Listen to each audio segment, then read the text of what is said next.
অবশেষে 10,000 টাকায় স্যামসাং এর ফোন। বিশ্বাস হচ্ছে? 10,000 টাকায় স্যামসাং এমন কিছু দিচ্ছে যেটা অন্যান্য কম্পিটিশন কোম্পানিগুলো দিচ্ছে না। এই ফোনে 12টা 5G ব্যান্ড সাপোর্ট করছে। সাধারণত আমরা কি দেখি যে যখন 10,000 টাকার নিচে কোনো ফোন হয় সেই ফোনে 5G ব্যান্ডের ক্ষেত্রে 8টা 7টা এরকম 5G ব্যান্ড থাকে। এই ফোনে কিন্তু ফুল 5G পাবো আমরা, 12টা 5G ব্যান্ড আছে। স্যামসাং এর ফোনে প্রথমবার আমরা স্পেসিফিকেশনস নিয়ে আলোচনা করব। এক্সপিরিয়েন্স তো থাকবেই। স্যামসাং এর F সিরিজের ফোনে স্যামসাং প্রতিবারই নতুন কিছু দেওয়ার চেষ্টা করে। যেরকম F23 ফোনটা, সেখানে আমরা প্রথমবার ভয়েস ফোকাস মোড পেয়েছিলাম। তার সাথে ছিল powerful technology. Samsung Galaxy F15 ফোনটা যখন এসেছিল সেখানে প্রথম আমরা সেগমেন্টের সবথেকে সেরা সুপার অ্যামোলেড ডিসপ্লে পেয়েছিলাম। F55 সেই ফোনটাতে পেয়েছিলাম ভেগান লেদার ব্যাগ। তো F06 5G এই ফোনে কি আমরা নতুন কিছু পাবো না? আমাদের সেটআপ যেরকম নতুন দেখছেন এই ফোনে ওরকম নতুন অনেক কিছু এসেছে এবং সেটা 10,000 টাকার প্রাইস রেঞ্জে। শুনলে অবাক হয়ে যাবেন, ভিডিও দেখতে থাকুন। স্যামসাং গ্যালাক্সি F06 5G ফোনের এত সুন্দর বক্সের মধ্যে কি আছে সেটাকে দেখি। বক্সের মধ্যে যথারীতি এই বক্সটা, আপনারা এই বক্সটাই দোকান থেকে কিনতে পারবেন। আর বক্সের সাইজ দেখেই বোঝা যাচ্ছে যে এর মধ্যে একটা কেবল,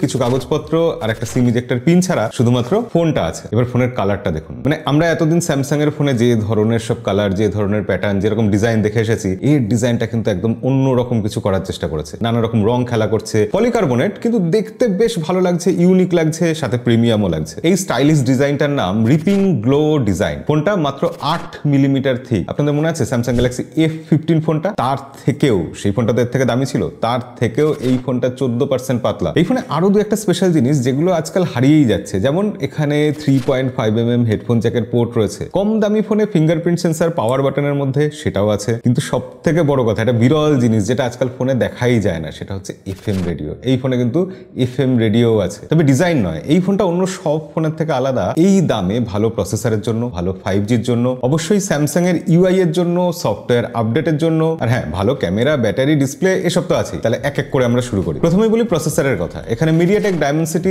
6300 প্রসেসর রয়েছে। Dual 5G support, career aggregation, এসব সব কিছু আমরা 10,000 টাকার নিচে পাচ্ছি, আবার সেটা স্যামসাং এর ফোনে। আর এই যে স্যামসাং এর ফোনে বলছি, স্যামসাং এর ফোন হলে স্পেশাল কি হয়? ঘরে যেসব জায়গায় সিগন্যাল কম থাকে সেই সব জায়গায় ভালো সিগন্যাল পাওয়ার জন্য, নেটওয়ার্ক কভারেজের জন্য আমরা 5G অ্যান্টেনা পাই। সাধারণত কম দামি ফোনে 5G অ্যান্টেনার ক্ষেত্রে কম্প্রোমাইজ করা হয়। দুটো 5G অ্যান্টেনা থাকে। স্যামসাং এর এই ফোনে 4টে 5G অ্যান্টেনা আছে। এই জন্যই আমরা ভালো ব্র্যান্ডের ভালো মোবাইল ফোন খুঁজি। এইসব ছোট ছোট জিনিস বাইরে থেকে দেখা যায় না, আমরা স্পেসিফিকেশনে এগুলো পড়ি না। এগুলো আমাদের এক্সপিরিয়েন্সকে এনহ্যান্স করে। মিডিয়াটেক ডায়মেনসিটি 6300 এই প্রসেসরটা এমনিতে কিন্তু যথেষ্ট পাওয়ারফুল। এটার AnTuTu বেঞ্চমার্ক স্কোর 4 লাখেরও উপরে এসেছে। আর যাতে ভালো পারফরমেন্স পাওয়া যায় আর মাল্টিটাস্কিং করা যায়, তার জন্য 12GB র্যাম প্লাস দেওয়া হয়েছে, মানে মূল র্যাম তার সাথে সাথে ভার্চুয়াল র্যাম। এবার এত ভালো প্রসেসর, 5G ব্যান্ডের সাপোর্ট, তাতে সুবিধাটা কি হবে? গেম তো ভালো খেলা যাবে, গেম স্মুথ খেলা যাচ্ছে, কিন্তু স্মুথ লাইভ স্ট্রিমও করা যাবে, আনইন্টারাপ্টেড গেমিং হবে, ফাস্ট ডাউনলোড হবে এবং ল্যাগ ফ্রি ভিডিও কলিংও করা যাবে। এবং হ্যাঁ, এই সব কিছু করার জন্য কোনো একটা পার্টিকুলার অপারেটরের সাথে কিন্তু আলাদা করে টাই আপ নেই। এখানে সব রকম নেটওয়ার্কের সাপোর্টই রয়েছে। এবার এই ফোনটা যেরকম হালকা, যতটা পাতলা, আপনাদের মনে হবে এর ব্যাটারি ব্যাকআপ কিরকম। এই ফোনে 5000 mAh ব্যাটারি আছে, কিন্তু 5000 mAh ব্যাটারি তো 10,000 টাকা দামের ফোনে পাওয়াই যায়। তার সাথে সাথে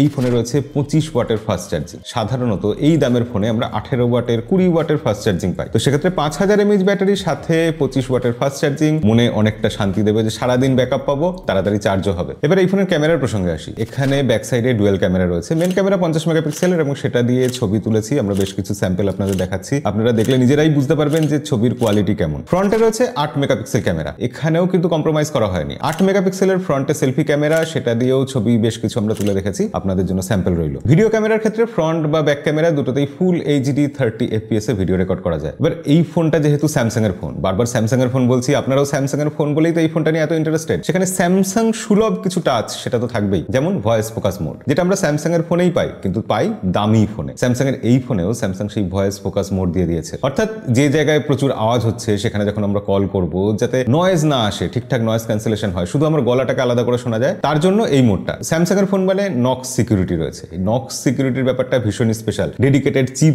থাকে নক্স সিকিউরিটির জন্য। তো সেই জিনিসটা স্যামসাং কম দামি ফোন বলে সরিয়ে নিয়েছে, এরকম হয়নি। আর এছাড়া স্যামসাং এর যে কোনো ফোনে One UI থাকে, তার এক্সপিরিয়েন্সটা সবসময় আলাদা হয়। এখানে আউট অফ দ্য বক্স আমরা Android 15 পাচ্ছি, One UI 7.0 পাচ্ছি। One UI 7 এখন অ্যান্ড্রয়েডের দুনিয়ায় বেস্ট UI। তার এক্সপিরিয়েন্স এই দামে পাওয়া, সেটা সত্যি স্পেশাল ব্যাপার। কিন্তু সেটার থেকেও বেশি স্পেশাল এই ফোনে 4 বছরের অ্যান্ড্রয়েড আপডেট আর 4 বছরের সিকিউরিটি আপডেট আমরা পাচ্ছি, যেটা এই দামের ফোনে খুব একটা আশা করিনি। কিন্তু আমি আর কি বাকি থাকে, কি ভুলে গেলাম? ডিসপ্লে। এই ফোনের ডিসপ্লে কিন্তু ফুল HD+ নয়, HD+ ডিসপ্লে, 6.7 ইঞ্চি, যথেষ্ট ব্রাইট ডিসপ্লে, ডিসপ্লের কোয়ালিটি ভালো। বেজেল এই দামের তুলনায় বেশ পাতলাও করে দেওয়া হয়েছে, তবে হ্যাঁ নচ আছে কিন্তু এখানে। এমনিতে আপনি মাল্টিমিডিয়া এক্সপিরিয়েন্স করতে গেলে, অনলাইনে বিভিন্ন ওয়েব পেজ দেখতে গেলে, সেক্ষেত্রে কিন্তু এই ডিসপ্লেটা আপনাকে ভালো এক্সপিরিয়েন্সই দেবে। এবার সব কিছু নিয়ে 12খানা 5G ব্যান্ড নিয়ে, ভালো প্রসেসর নিয়ে, ভালো battery backup, fast charging, gaming এবং সবথেকে বড় কথা স্যামসাং এর software, security, voice focus mode সবকিছু নিয়ে এই ফোনটার দাম 10,000 টাকার নিচে তো বটেই। কার্ড ডিসকাউন্ট দিয়ে আমরা 9,499 টাকায় এই ফোনটা নিতে পারি। এই ব্যাপারে বিস্তারিত জানার জন্য, অফার টফার দেখার জন্য আমি ডিসক্রিপশনে লিঙ্ক দিয়ে রাখবো, সেখান থেকে চেক করে নেবেন। তো স্যামসাং এর ফোন সাধারণত 10,000 টাকায় পাওয়া যায় না। এরকম ফোন, এরকম ডিজাইন দিয়ে আপনাদের কেমন লাগলো অবশ্যই কমেন্টে করে জানাবেন। ভিডিও ভালো লাগলে লাইক করতে ভুলবেন না। দেখা হবে পরের ভিডিওতে।